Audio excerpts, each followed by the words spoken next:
Salam uşaqlar. Bu gün son dəfə birinci hissə test toplusundan isbat suallarına baxırıq və bitiririk. 7 dənə isbat məsələsinə baxacağıq.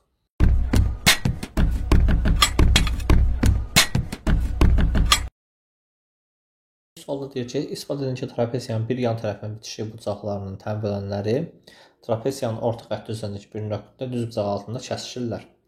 İlk öncə biz bu şəkli kənarda bir dəfə də çəkək və bu şəkildə orta xətti çəkməyək.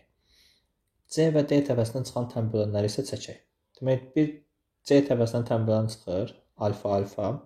Bir dənə D təpəsindən tənbələn çıxır. Burada da beta bucaqları ayrılır. Bunlar bir nöqtədə kəsişirlər.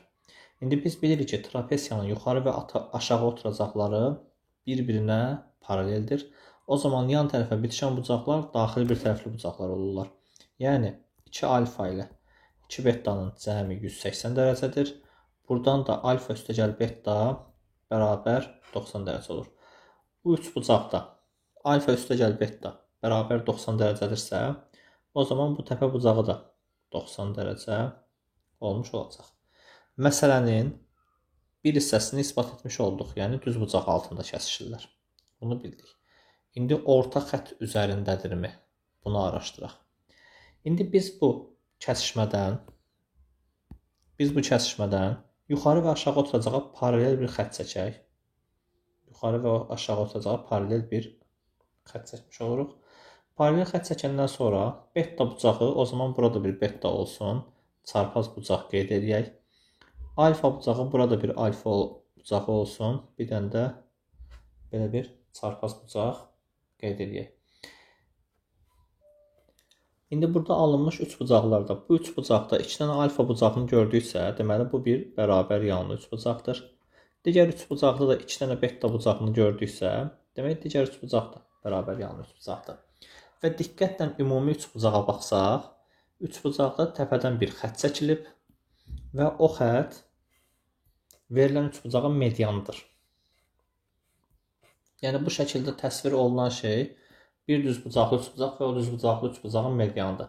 Amma biz ilk öncə zaten bu xəttin, bu verilən xəttin yuxarı və aşağı oturacaq paralel olduğunu bildiksə və həmin xəttin yan tərəfinin ortasından da keçdiyini bildiksə, demək o xətt və o xəttin uzantısı ilə birlikdə orta xətt olduğunu başa düşmüş oluruq və məsələnin ikinci hissəsini də isbat etmiş oluruq. Demək bu yan tərəflər, yan təpələrdən, daha doğrusu yan tərəfə bitişən təpələrdən çəkilən tənbölənlər 90 dərəcədə kəsişirlər və həmin o kəsişikləri nöqtə orta xətt üzərində yerləşir. Məsələ isbat olundu. Keçək növbəti suala.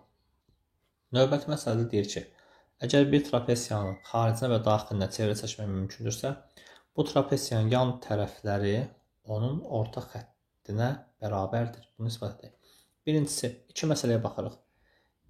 Bir bilirik ki, əgər bir çevrənin ya da bir dairənin daxilinə bir trapesiya çəkilmişdirsə, o trapesiya yalnız və yalnız bərabər yan trapesiya ola bilər. Bu bir.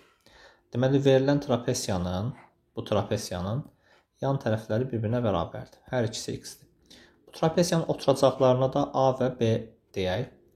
İkinci bir qayda, bilirik ki, bir dairənin xaricinə dördbucaqlı çəkilə bilirsə, ya da bir dördbucaqlının daxilinə dairə çəkilə bilirsə, o dördbucaqlının qarşı tərəflərinin cəmi bir-birinə bərabər olur. Yəni, A ilə B qarşı tərəf olsa, C ilə D qarşı tərəf olsa, qarşı tərəflərin cəmləri bir-birinə bərabər olmalıdır. O zaman bu verilən şəkildə də 2 dənə x, yəni x topla x bərabər A topla B olmalıdır. Buradan da x bərabərdir, A toplansın B, bölünsün 2 alınır, x yan tərəfdir. Həqiqətən də yan tərəf onun orta xəttinə, orta xəttin düsturda A üstəgəl B bölü 2-dir. Yan tərəf onun orta xəttinə bərabər olmuş olur. Məsələ isbat olundu. Keçək digər məsələyə. Növbəti məsələdə kör bucaqların dərəcə ölçüləri cəmi 270 olan trapesiyada alt oturacağın bu uzunluqda bu verilən ifadə ilə ifadə olunduğunu isbat etmək lazım olduğu tələb olunur.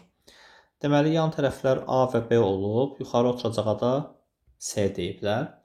O zaman burada belə bir şey, belə bir qayda nəzərdən keçirdək. Dörd bucaqlının bucaqları cəmi 360 dərəcə olmalıdır. Əgər kör bucaqların cəmi 270-dirsə, yəni bu iki bucağın cəmi 270-dirsə, 360 dərəcədən 270-ə çıx. Demək, aşağı oturacaqdakı bucaqların cəmi 90 dərəcə olacaq. Yəni alfa üstə gəlsin beta bərabərdir 90. Bunu yaddaş saxla. Sonra S təpəsindən bir dənə paralel xətt çək. Sol tərəfə, yəni A tərəfinə bir dənə paralel xətt çək. Yuxarı aşağı da paralel idisə, bu fiqur bir paraleloqram olurmu? Olur. Buranın da uzunluğu olur A qədər. Paralel olduğunu bildiksə, uyğun alfa bucaqlarını da qeyd edirəm. Burada olur alfa. İndi alfa ilə beta 90 idisə, bu üç bucaq düz bucaqlı üç bucaq olmuş olur. Yəni digər bucaqda düz bucaq olmuş olur. İndi bu fiqur bir paraleloqram idimi? Bəli, bir paraleloqramdır burası. Bu da bir düz bucaqlı üç bucaqdırmı? Onda Pifaqor teoremi ilə kök altında A kvadrat topla B kvadrat olsun buranın uzunluğu da. Və ümumi uzunluq nəyə bərabər olmuş olur? S üstə gəlinsin. Kök altında A kvadrat toplansın B kvadrat və məsələ isbat olunmuş olur. Keçək digər məsələyə. İki dənə məsələyə bir yerdə baxacaq. Deyək ki, birinci məsələ deyək ki, diaqonalları perpendikulyar olan düzbucaqlı trapesiyanın hündürlüyünün onun oturacaqların həndəsi ortası olduğunu isbat edin.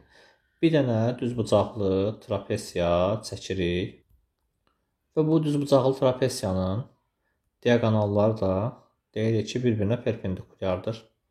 Bir dənə perpendikulyarlıq. Bu trapesiyanın hündürlüyünə H deyək, oturacaqlarına da A və B deyək. İndi bu trapesiyanın kiçik diaqonalını, yəni bu diaqonalını sol tərəfə sürüşdürək. Yəni bu yuxarı sol təpədən həmin diaqonala bir dənə paralel bir xətt çəkək. Aşağı oturacağın uzantısında o xəttlə birləşdirək. İndi yuxarı aşağı paralel idi onsuz da bu bir trapesiyadır. Biz də bunu paralel sol tərəfə köçürtdük. O zaman burada bir fiqur alındı. O fiqurun da adı olur paraleloqram. Bir dənə paraleloqram alındı. O zaman qarşı tərəfdə A olur. Biz bu xətti paralel köçürtdük deyə uyğun bucaq olaraq burada 90 dərəcə olacaq. Yəni 90 dərəcə etmir. O zaman buradakı fiqura diqqətlə baxaq. Bax, bu rənglədiyim fiqura diqqətlə baxın. Bu fiqur bir düzbucaqlı üç bucaqdır və düzbucaqlı üç bucaqda düz bucaq təpəsindən çəkilmiş hündürlük, bundan əvvəlki videolarda isbat etmişik onu. Düz bucaq təpəsindən çəkilmiş hündürlüyün kvadratı proyeksiyaların hasilinə bərabərdir. Yəni bu fiqur düzbucaqlı üç bucaq oldu deyə hipotenuza çəkilmiş hündürlük, yəni H və onun kvadratı bərabər olur A, B-yə. Yəni birinci sualda deyilən məsələ isbat olunmuş olur. Oturacaqların həndəsi ortası olmuş olur. Yəni H kvadrat bərabərdir AB. Buradan da H bərabərdir kök altda AB deyə bilərik. Bu məsələ belə. İndi keçək ikinci suala. İkinci sual deyir ki, diaqonalları perpendikulyar olan düzbucaqlı trapesiyanın sahəsinin onun oturacaqlarının ədədi ortası ilə həndəsi ortası hasilinə bərabər olduğunu tapın. Diaqonalları perpendikulyar olan düzbucaqlı trapesiyada H kvadratının AB olduğunu bildik. Yəni H-ın da kök altda AB olduğunu bildik. Trapesiyanın sahəsi necə tapılır? A üstə gəl B böl 2 vur H olaraq tapılmırmı? Bəli, tapılır. O zaman A üstə gəl B böl 2 vur və həmin trapesiyada H-ın da kök altda AB olduğunu az öncə öyrəndik. H-ın da əvəzinə kök altda AB yazırıq və deyilən şərt ödənmiş olur. Ədədi ortası ilə oturacaqların ədədi ortası, yəni bu həndəsi ortasının hasilinə bərabərdir və bu da həndəsi orta. Demək nə oldu? Sahə ədədi orta ilə həndəsi ortanın hasilinə bərabər oldu və bu məsələlər də isbat olunmuş oldular. Keçək növbəti məsələyə. Növbəti məsələdə isə sadəcə diaqonalları perpendikulyar olan bir trapesiya çəkirik. Sadəcə diaqonalları perpendikulyar olan bir trapesiya çəkirik. Deməli, belə bir trapesiya və şərtdə deyilir ki, bu trapesiyanın diaqonalları perpendikulyardır. Yəni biz bu ortadakı diaqonalları perpendikulyar qəbul edəcəyik. Deyək ki, onun diaqonal perpendikulyar trapesiyanın diaqonalları da D1, D2 olacaq.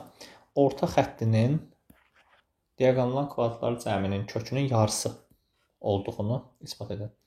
Yenə bayaqki məsələdəki taktikdən istifadə edəcəyik. Yəni bu diaqonalın bir dənəsini paralel olaraq sol tərəfə köçürdəcəyik.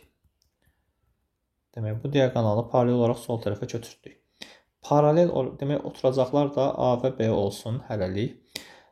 Paralel olaraq köçürdüksə bir paraleloqram əmələ gəldi. Bu tərəfdə A oldu. Bura 90 dərəcə etsə, paralellikdə 90 dərəcə etmir, uyğun bucaq. Burada 90 dərəcə olmuş olur. İndi burada bir düzbucaqlı üçbucaq yarandı. Diqqətlə baxaq. Burada bir düzbucaqlı üçbucaq yarandı. Və o düzbucaqlı üçbucağın bir kateti D1 qədər oldu. Niyə? Çünki bu da D1 idi. Digər kateti isə D2 qədər olur. Onda bu düzbucaqlı üçbucağın hipotenuzu kök altında D1 kvadrat toplansın, D2 kvadrat olmuş olur. İndi bizdən nəyi soruşur sualda? Orta xətti. Orta xəttin düsturu nədir? A üstəgəl B bölü 2. Bəs şəkildə gördüyümüz kimi A üstəgəl B nəyə bərabərdir? Kök altında D1 kvadrat topla D2 kvadratına bərabərdir və bölü 2. Demək nəymiş? Orta xətt bərabər olur. Kök altında D1 kvadrat topla D2 kvadrat bölü 2 və məsələ isbat olunmuş olur. Və son məsələ. Diaqonalları perpendikulyar olan bərabəryanlı trapesiyanın hündürlüyünün onun oturacaqların ədədi ortası olduğunu isbat edin. Deməli, diaqonallar perpendikulyar bərabəryanlı trapesiya. Bir dənə bərabəryanlı trapesiya çəkirik və bu trapesiyanın diaqonalları bir-birinə perpendikulyardır deyirik. Tamamdır. Yenə bayaqki məsələlərdəki taktiklərdən istifadə edərək bir dənə diaqonalı sol tərəfə sürüşdürürük. Paralel olaraq sol tərəfə sürüşdürürük və aşağı oturacağın da uzantısını onunla kəsişdiririk. Kəsişdirdik. İndi diaqonalların hər ikisi D olacaq.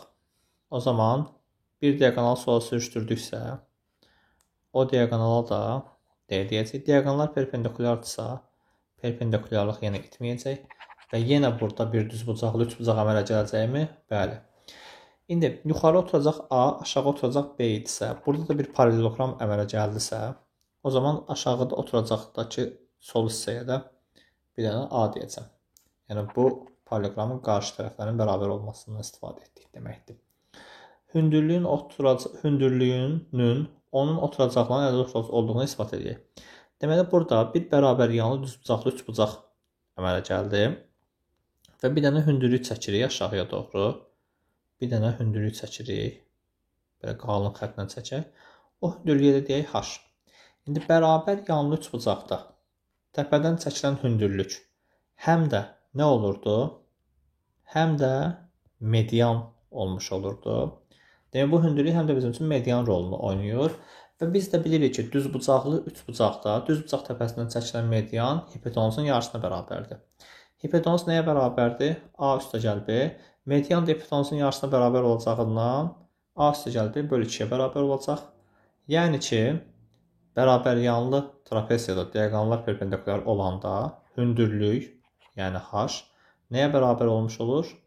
A üstəgəl B bölü 2-yə, yəni oturacaqların ədədi ortasına bərabər olmuş olur.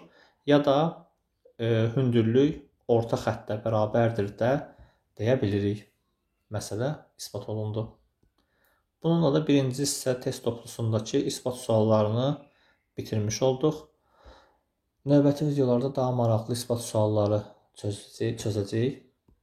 Ümid edirəm ki, faydalı olmuşdur. Sağ olun, izləmədə qalın.